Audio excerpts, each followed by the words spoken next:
It was Saturday night, and the Morleys were pretending to be a happy family again. The silverware clinked too loudly. The air smelled of roasted chicken and tension. I kept my eyes on my plate, cutting food I could barely taste. Across the table, Amber laughed at something on her phone, the glow lighting her perfect face. Mom Deborah watched her like she was watching a star being born.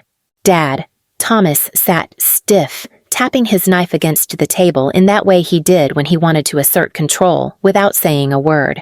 I felt it coming before Mom opened her mouth.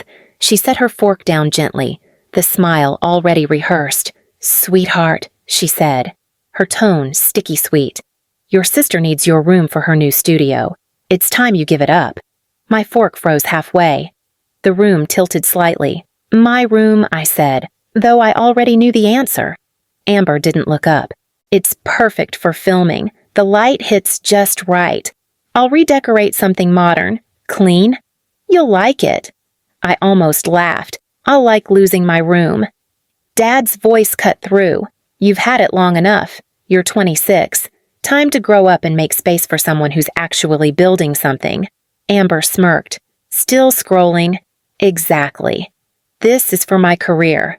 Lena, you can work anywhere, libraries, cafes, whatever." "Amber," I said, calm, almost polite. "I built my business in that room." Mom waved a dismissive hand. "Your little number thing can be done from anywhere. But your sister's audience is growing fast. She needs proper lighting. Soundproofing, those things matter." Dad leaned forward. "We've discussed this. Agree. Or pack up. This is a family decision." Family decision. That phrase always meant their decision. I watched Mom refill Amber's glass before mine, watched Dad nod approvingly as if the case were closed. Ryan sat at the corner of the table, silent.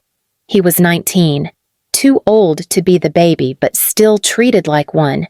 His eyes flicked between us, uneasy. I tried to keep my tone even. "So, just to be clear, you're asking me to move out so she can film videos in my room." Amber's lips curled. "You don't even decorate it. It's just numbers and papers.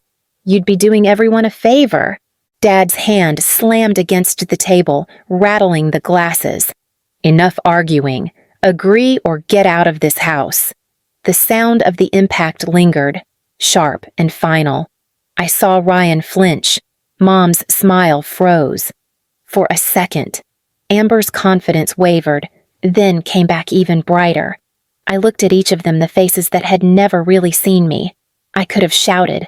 I could have listed every sacrifice, every bill I'd quietly paid, every time they took from me and called it love. But I didn't. Instead, I smiled, slowly, deliberately. It made Mom's brow crease, Dad's jaw tighten. "All right," I said softly, "if that's what you want." Mom blinked, unsure. "You'll clear the room by next week." I nodded. "Next week." Amber leaned back, triumphant. "See? She understands." I rose, collecting my plate, my voice steady. "I understand perfectly." When I left the table, the room stayed quiet. Behind me? I heard Amber laugh again, but it sounded forced this time, like even she wasn't sure she'd won. In the hallway, I passed the family photos, Amber in her pageant crown, Ryan's graduation picture, Mom and Dad smiling between them. My own photo hung near the edge, slightly crooked. I didn't fix it. Upstairs. I opened my door, the room they'd just claimed, and looked around. The shelves of books. The desk where I'd spent years building something they never cared to ask about. I touched the surface once, then exhaled. "All right," I whispered to the empty room. "If that's what you want." The next morning, the kitchen smelled like coffee and denial. Mom stood by the counter, humming while pretending nothing had happened. Amber sat on a stool, recording herself eating breakfast, talking to her followers through a glitter-covered phone. "Morning," I said. Mom didn't look up. "You're up early. I didn't sleep." She stirred her coffee, slow and careful. "You'll feel better once you've accepted it. Change is good for you." Amber turned the camera toward her. "Guys, my family's helping me set up my dream studio," she said, voice bright as sugar. Big things coming soon. I stared at her. You mean my room? She lowered her phone, eyes wide with false innocence. Don't be dramatic. Lena, you'll find somewhere else to work. Maybe move closer to the city people your age usually do. People my age don't usually get evicted by their parents for doing their job, I said. Dad entered then, adjusting his tie. Enough. No one's evicting you. You're choosing to be difficult. I'm choosing to exist, I said. He gave me that look, the one that ended every argument since I was 10. We've supported you for long enough. It's time you start contributing to this family instead of hiding behind your laptop. I've been contributing, I said quietly. You just never noticed. Amber laughed, soft but sharp. What? With your boring spreadsheets? Mom sighed. Lena, please don't start this again. Your sister's work is public, visible. Yours is private. That's why people connect with her. She brings joy. I turned to her. And what do I bring? Her answer came too quickly. Stability, then softer, which isn't the same thing as excitement. The room went still. Dad cleared his throat, finished his coffee, and walked out without another word. Amber went back to filming. Mom stood there, twisting her wedding ring, pretending she didn't notice how quiet I'd become. That silence wasn't new. It had been following me for years, stretching back to the nights when they all clapped for Amber's talent shows while I sat in the corner with my homework. I remembered one particular night, Amber twirling in a sparkly dress, lights flashing from Dad's camera. Isn't she perfect? Mom had whispered. A real performer. I'd been 13, holding a math workbook on my lap. I like numbers, I'd said, and Mom had smiled, polite but distant. That's nice, dear. Maybe you can help your sister with her merch someday. That was the first time I realized I wasn't part of the show. I was just the audience. Back in the present, I rinsed my cup, placed it upside down to dry, and said, Don't worry, Mom, you'll get your studio ready. Amber grinned, finally seeing reason. I nodded. Yeah, just not the reason you think. I kept my voice low when I called out from the hallway. Mom, I'm taking the boxes from my closet. No need to rush, she answered, too bright. Amber's timeline is flexible. Mine isn't, I said, and closed my door. The closet floor creaked the way it had since I was a kid. I slid out the old cookie tin, the one with the faded blue lid. I hadn't opened it in years. The metal rasped, and the sound threw me back to a different Saturday. A smaller room, a smaller me. Clock in, kiddo. My manager had said back then, Mrs. Alvarez. Hair pulled tight, voice kinder than she let on. Bags on too. Smile when you can't talk. I can do that. 13-year-old me had said, I'm saving for a computer. She had nodded once. Save for yourself. Don't broadcast it. I learned the rhythm of plastic and paper, the math of change, the patience of customers who never looked up. Each shift, I counted bills in the break room and wrote the total on a sticky note. Every Sunday, I fed the tin. $1 became 10. 10 became a stack. The number in my head had shape and purpose, $1,200. My computer, my way out of being the extra chair at every table. The night before the talent show, Amber spun in the hallway in a sequin dress. I need a camera that doesn't make me look flat, she announced, as if asking the weather to behave. Dad looked at Mom. We'll figure it out. I kept my eyes on my workbook. I know a model that fits the entry rules, I said, not looking up. But it's expensive. Amber's smile sharpened. Then it's the right one. The next afternoon, I came home from the grocery store and went straight to my room. The tin was there, where I always hid it. I lifted the lid and stared at felt and air. I walked out to the living room, tin in my hands. Where is it? Dad muted the television. Where is what? My money, I said. $1,200. It's gone. Mom stood, palms out. Lower your voice. Amber leaned over the new camcorder on the coffee table, turning it toward the light. Look at this, she said.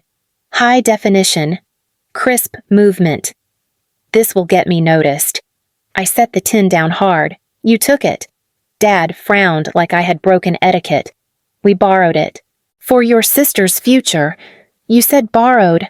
I said, when do you give it back? Amber laughed softly. You cannot be serious. The entry fee is due tonight. The camera was $950. The rest went to lights and a tripod. Chill. Mom touched my arm. We know you work hard. This is a family investment. In her, I said. In all of us. Dad corrected. Winning gets eyes on this family. Doors open. That benefits you too. My money was for a computer, I said. He spread his hands like a verdict. A family works together. Your numbers are a hobby. Her talent is a path. Amber pressed record and filmed her own face in the reflection of the dark screen. Tell me that does not look professional. I looked at Ryan, small and quiet on the floor with a toy truck. He was 5, all big eyes and clean knees. Did you see anyone open my room? He shrugged. Mom said it was a surprise. I turned back to Mom. You could have asked.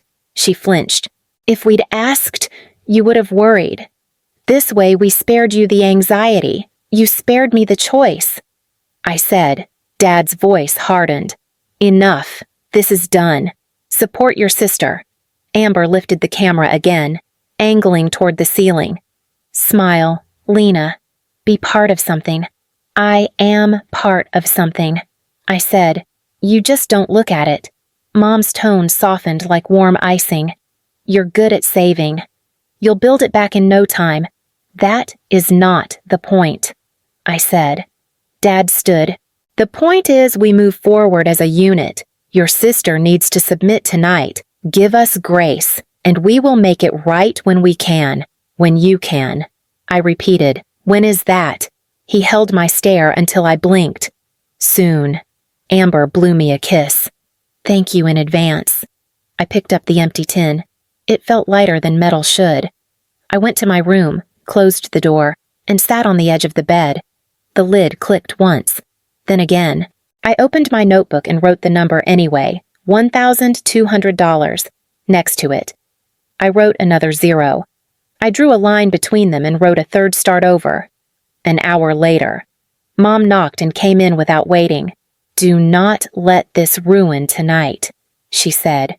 Your sister needs your help with the application link. I kept my eyes on the page. Send me the link. You will help, she said, relieved. I will make sure the form is correct, I said. That is what I do.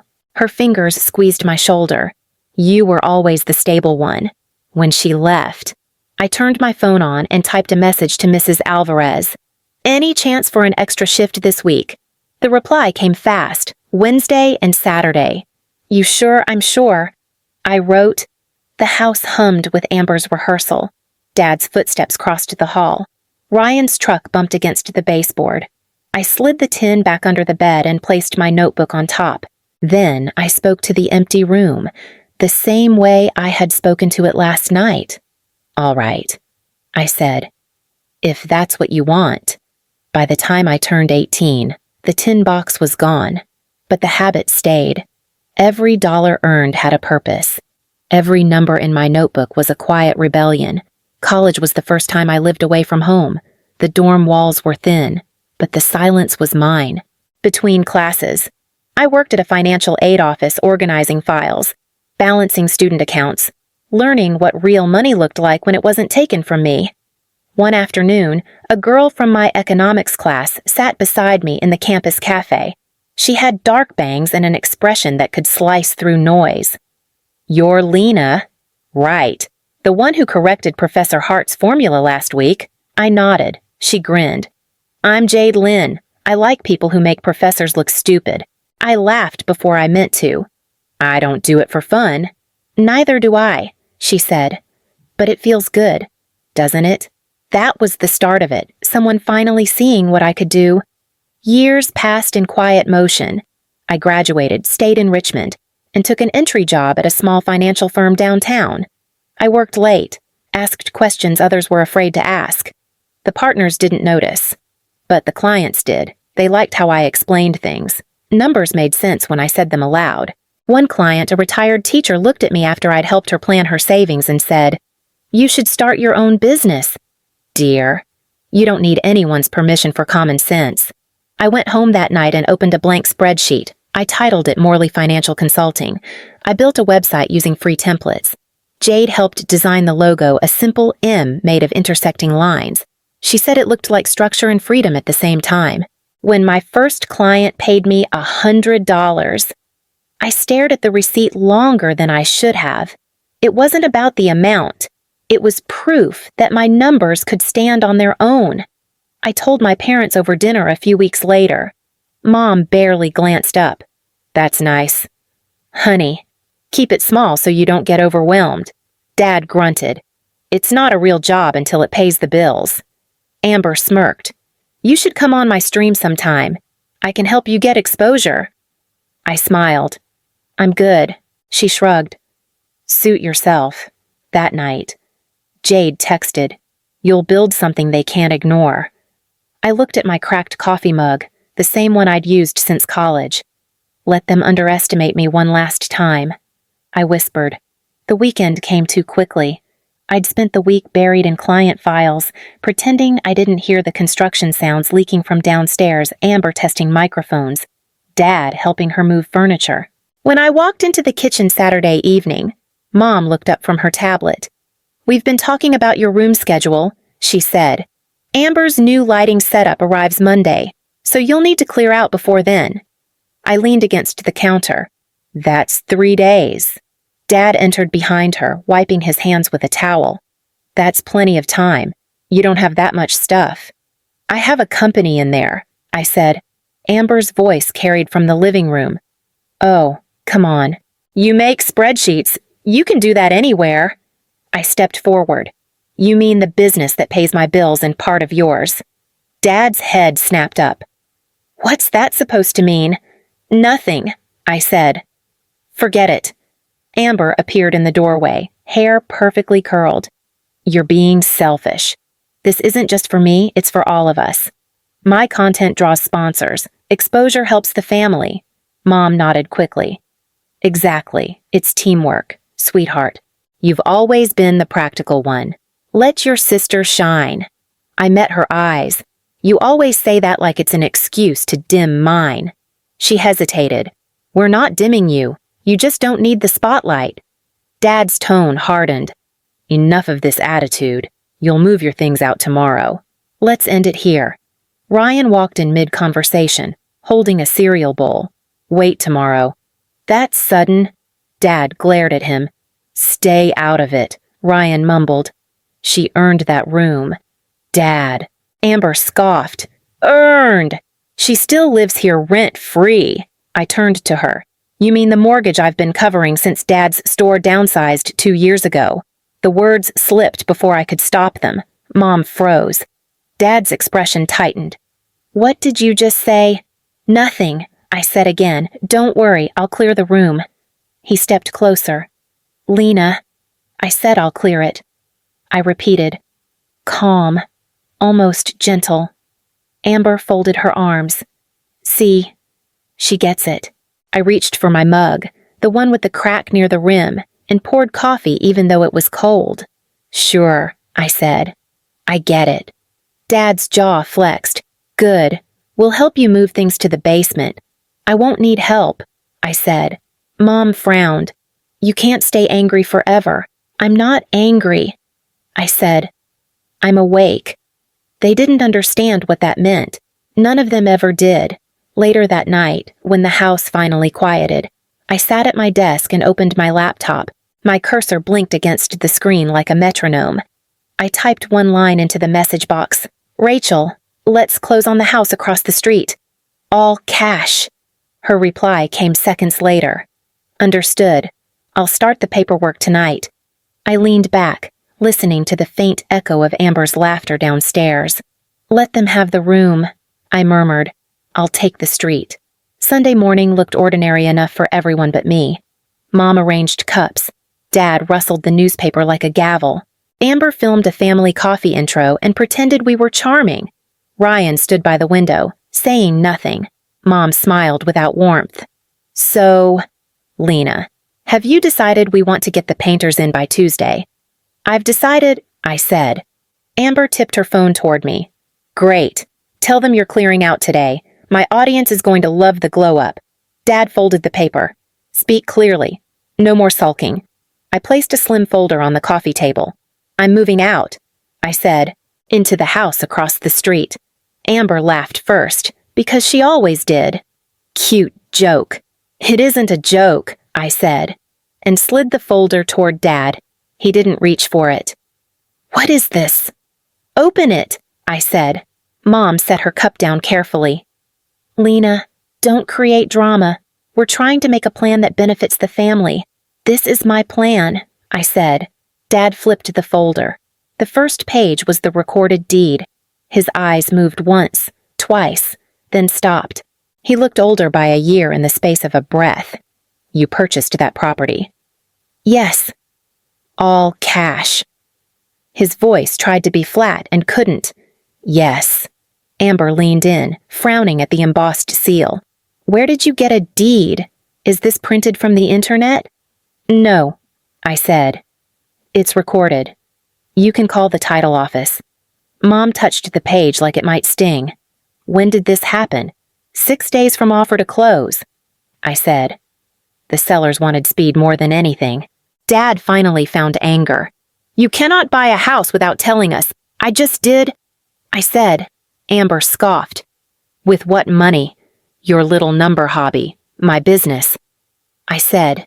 The one you said could be done anywhere. Mom shook her head. Small and fast. Lena. Be reasonable. If you had this kind of money, you should have told us. We have financial obligations you know nothing about. I know them. I said. I know them better than you think. Ryan shifted closer, voice low. You really bought it. I nodded once. Dad pushed the deed back at me. This is childish posturing. Read the second page. I said. He did. The wire confirmation sat there in neat digits. He stopped at the amount, swallowed, and kept his face calm out of habit. Amber tried a laugh that broke midway. This is ridiculous. You can't just walk across the street like you own the block. I don't own the block, I said. I own that house. Mom's voice thinned. Why would you do this? Because you asked me to give up my room, I said. So, I did. I traded rooms. Dad stood, jaw tight. Where did all this money come from? The same place it has always come from? I said, work. Mom stared. You said you were consulting part-time. I said I was consulting. I replied, you decided it was small. Do not be clever. Dad snapped. We are asking directly. All right, I said. Morley Financial Consulting. Clients across the city, neighbors, small businesses, retirees, some larger contracts. It earns enough. Amber's mouth curled. Enough for a house? Yes. Mom tried a different tone. Honey, if this is real, we can sit down and figure out how to use this wisely as a family. This is me using it wisely, I said. As a person, Dad reached again for control. You will not move out in a temper and embarrass us. We have friends on this street. I'm not moving in a temper, I said. I'm moving in a truck. The keys are coming. Amber clapped once, mean and small. You think you're better than us? I think I'm done being invisible, I said. The phone in my pocket buzzed. I held the screen so they could see the name. Rachel Porter, I said. My agent. I answered. Hi, Rachel. Her voice came bright and clear. Morning, Lena. We are fully recorded, city stamp posted. I've got your keys in a small white envelope. Welcome home. Thank you, I said. She paused. Do you want me to swing by? Yes, I said. Front curb. I hung up. No one spoke for a beat. Ryan let out a breath he'd been holding. Dad managed steadiness. You will regret this. Maybe, I said, but not today. Mom took a step toward me. We did not mean to push you out. We just thought your gifts didn't need a room. My gifts built rooms, I said. That was the point you never wanted to see. Amber tried a new angle. If you really have money, you can help me upgrade my rig. Better cameras, better sound. We could collab. It would be good optics. No, I said. Her eyes sharpened. So you are selfish. I'm specific, I said. I'll help people who are trying to change. Ryan's eyes lifted. I'm trying. I know, I said. Dad folded his arms. You cannot shame your mother in her own house. I'm not shaming her, I said. I'm leaving with a deed.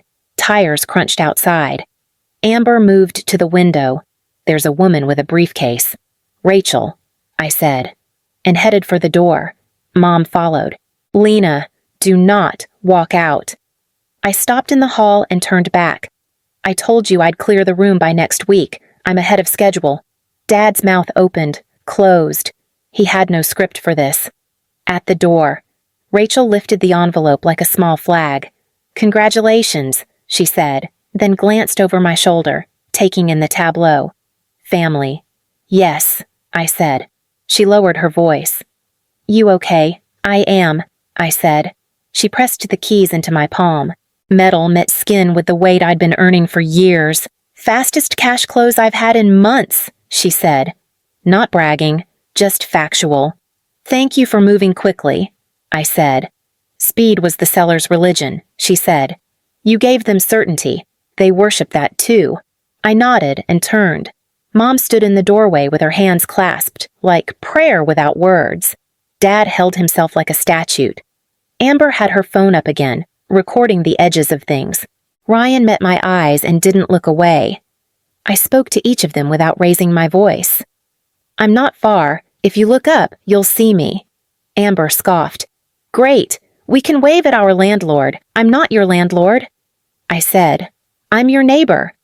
Dad tried one last swing. If you step onto that porch, there is no coming back. I walked past him. There never was. I said, outside. The air tasted simple. Rachel pointed at the envelope. Do you want me to walk over with you? No, I said.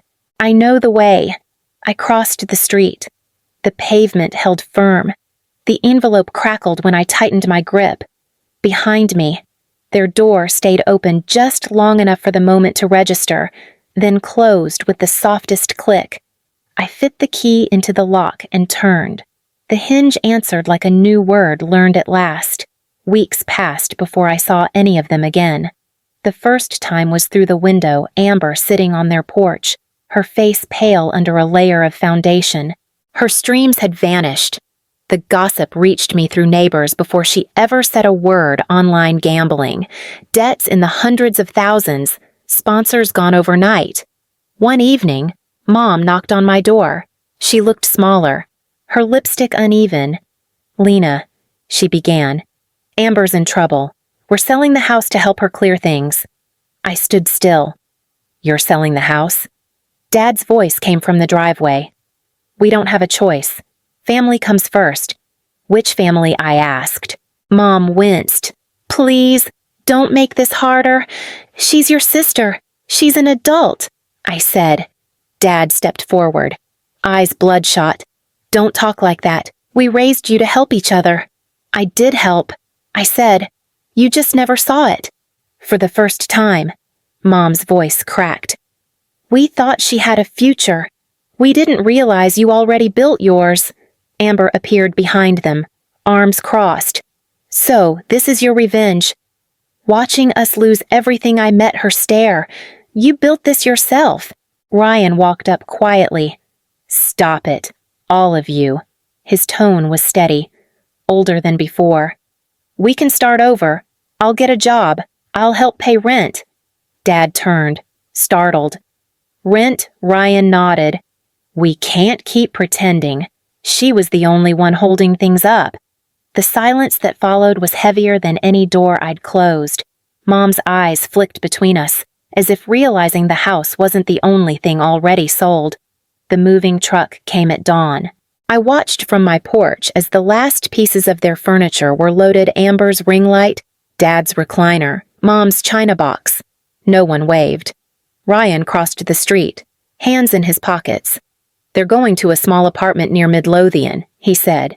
You staying with them? I asked. He shook his head. No, I enrolled in community college, engineering. I nodded. Good choice. He hesitated. I'm sorry, Lena, for all of it. You already said that. I said, just keep moving forward. He smiled, soft and real. You sound like a teacher. Maybe I learned patience the hard way. He laughed once, then looked back at the truck. They still don't get it. You know, I don't need them to. I said, later that evening. I stood on my porch with a new mug uncracked, heavy. The porch light flickered on across the street. The house was empty now, windows dark. Jade arrived, holding a bottle of wine. To new beginnings, she said. I clinked my cup against hers. And quiet endings. We drank in silence, watching the sold sign sway in the wind. The same rhythm as my breath, steady, certain. Finally mine.